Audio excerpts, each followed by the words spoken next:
Halo, assalamualaikum warahmatullahi wabarakatuh. Sekarang hari Sabtu, ini kloter ketiga yang akan kita kawinkan di hari ketiga ini ya. Jadi kita mau ngawinin 100 pasang. Sekarang kita ngawinin 19 pasang dulu.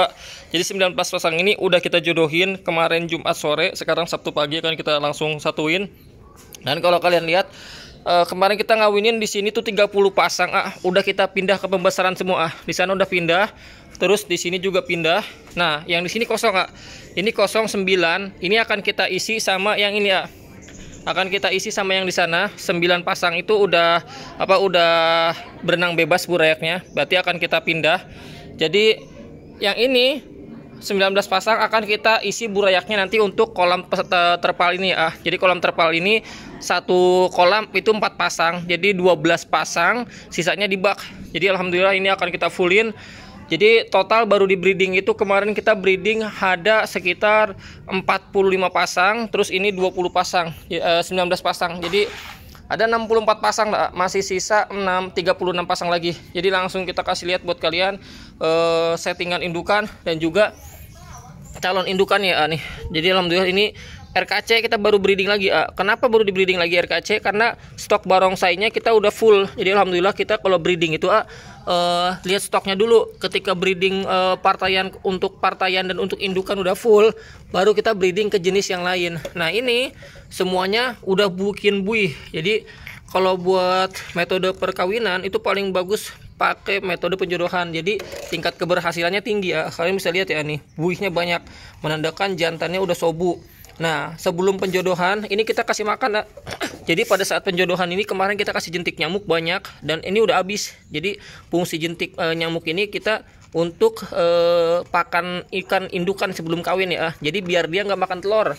Jadi kalau kalian lihat ini nggak dikasih makan, dikasih tapi pada saat penjodohan. Jadi jantannya kita kasih makan jentik nyamuk, female-nya di botol kita kasih jentik nyamuk juga. Jadi ketika mau digabung udah habis pakannya, udah dimakan, jadi dia udah kenyang.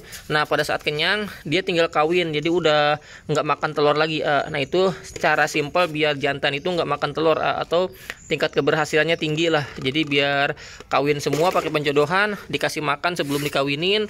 Dan ini akan kita tutup langsung. Jadi metode perkawinan seperti ini sangat efisien ya, atau bisa bilang tingkat keberhasilannya sangat tinggi, bisa di atas 95% atau kawin semua. Jadi 19 pasang ini yang tingkat kegagalannya itu kalau misalnya lancar cuma 1 pasang, karena kita pernah ngawinin 30 pasang yang gagal cuma 1 pasang. Jadi tingkat keberhasilannya 99% lah. Nah ini ini udah selesai. Jadi kita nyetak barongsai RKC paling banyak RKC ada 13 pasang, sisanya multicolor galaxy. Nah ini gendut banget tuh, kalian bisa lihat ya nih, female-nya gendut banget. Nah ini jantannya, ini jantan, ini baru kita kawinin kemarin jadi selang sehari langsung kawin lagi, nggak nyampe sehari malahan. Jadi paginya kita angkat burayak, jantan ditaruh botol, sorenya kita jodohin. Jadi ini jantan udah enggak istirahat jadi baru kawin, lepas jaga burayak langsung kita kawinin lagi. Jadi yang penting sehat lah. Jadi kalau sehat dia langsung kawin nggak masalah. Nah ini contohnya nih, ini juga sama plakat, ini indukan yang baru kita angkat pagi kemarin Jumat, sorenya kita jodohin langsung. Nah ini sekarang Sabtu kita kawinin lagi, yang penting sehat dia kawin. Nah ini juga sama tuh.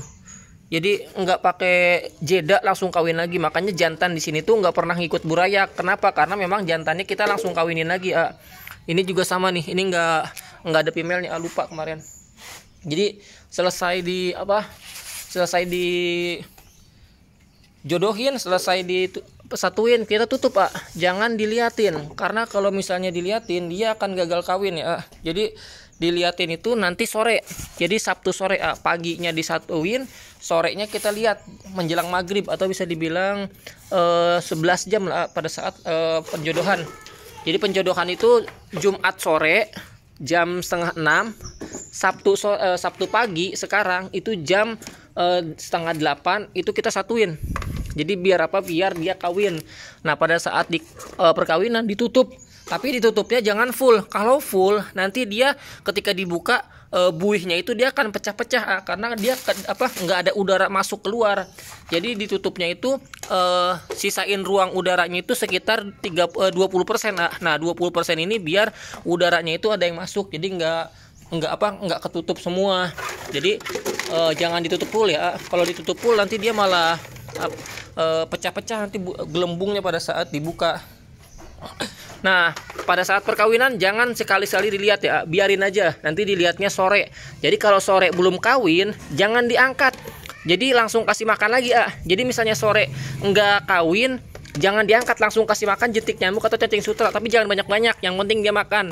Nah, kalau udah kawin, diangkat pimelnya, terus jantan yang jaga telur ini dikasih cacing sutra aja. Jadi cacing sutra agak banyak biar dia cukup sampai 5 hari ke depan, sampai burayak bisa berenang bebas. Nanti baru dipindah ke pembesaran. Nah, contohnya ini yang udah pindah ke pembesaran ya. Ini burayak juga sama. Ini burayak juga sama. Ini yang udah usianya kemarin kita baru tebar ini ya. Jadi usianya sekarang baru 4 hari lah.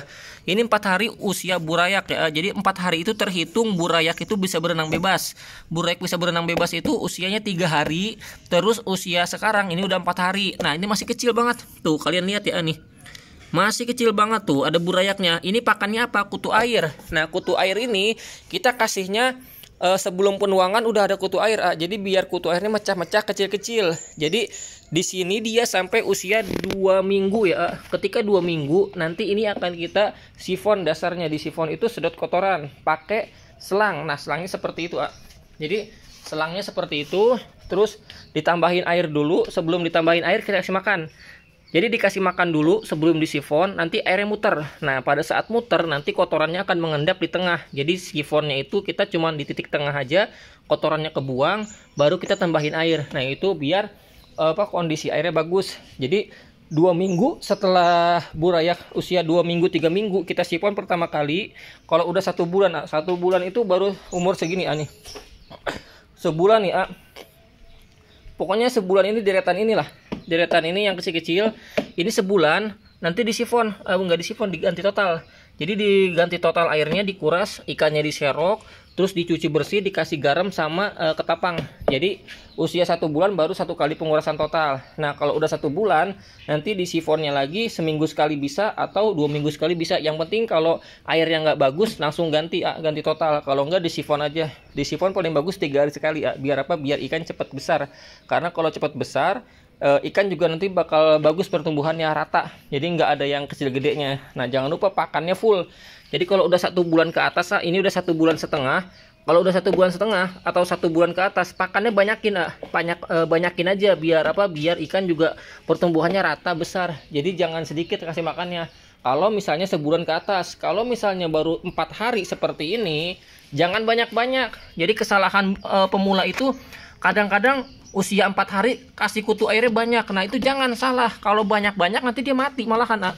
Karena kebanyakan kutu air nggak bagus. Jadi ngasihnya secukupnya aja. Yang penting sekiranya usia 4 hari dia makan, besoknya dikasih lagi tapi sedikit-sedikit. Nah kalau udah 2 minggu baru dikasih ke kutu airnya agak banyakan dikit tapi jangan banyak-banyak juga. Kalau udah 1 bulan seperti ini, 1 bulan ke atas lah minimal, ngasihnya banyak gak apa-apa. Sampai sampai ada pakan sisa hidup lah. Nah kalau misalnya masih ada sisa biarin, karena dia pasti bakal habis juga sampai besokannya kita ngasih makan juga. Jadi pakannya tersedia ada. Jadi ikan juga cepat gede, rata sampai panen lah seperti itu. Jadi kalian tonton video ini, kalau ada manfaatnya jangan lupa like, komen, subscribe ya nih. Karena kita lagi mau proses pemindahan burayak yang sini juga. Jadi yang di sini udah berenang bebas, kita akan angkat indukannya. Jadi indukan di sini tuh nggak pernah ngikut ke burayak. Jadi burayaknya udah kita tuang, jantannya nggak ngikut. Kenapa jantannya nggak ngikut? Karena jantan itu dia nggak ngaruh juga kalau misalnya kita satuin ke sini, karena dia cuma muter-muter doang ngeliatin burayaknya. Kalau misalnya ada predator predatornya dihajar sama dia lah gitu. Nah tapi kalau misalnya di sini nggak ada predator, aman, nggak usah ngikut jantannya, nggak apa-apa. Jadi jantannya kita angkat, terus kita kawinin lagi, nggak masalah. Paling bagus 3 hari Tapi kalau misalnya mendesak, kita selang sehari nggak apa-apa, langsung kawinin. Yang penting jantan sehat. Kalau female 2 minggu setelah kawin baru bisa dikawinkan lagi. Kenapa? Karena dia harus ngisi telur lagi biar full telur. Kalau misalnya seminggu itu bisa, tapi full telurnya enggak maksimal. Jadi nanti anakannya dikit. Jadi kalau pengen anakannya banyak seperti ini, berarti telurannya harus banyak, harus full telur. Nah ini juga sama. Kalau anakannya harus mau banyak seperti ini, berarti female-nya harus full telur. Minimal usia female itu 4 bulan seminggu baru bisa dikawinkan. Biar apa? Biar anakannya sehat, enggak cacat dini lah. Jadi nggak terlalu muda juga. Jadi sekian dulu video kita kali ini. Wassalamualaikum warahmatullahi wabarakatuh.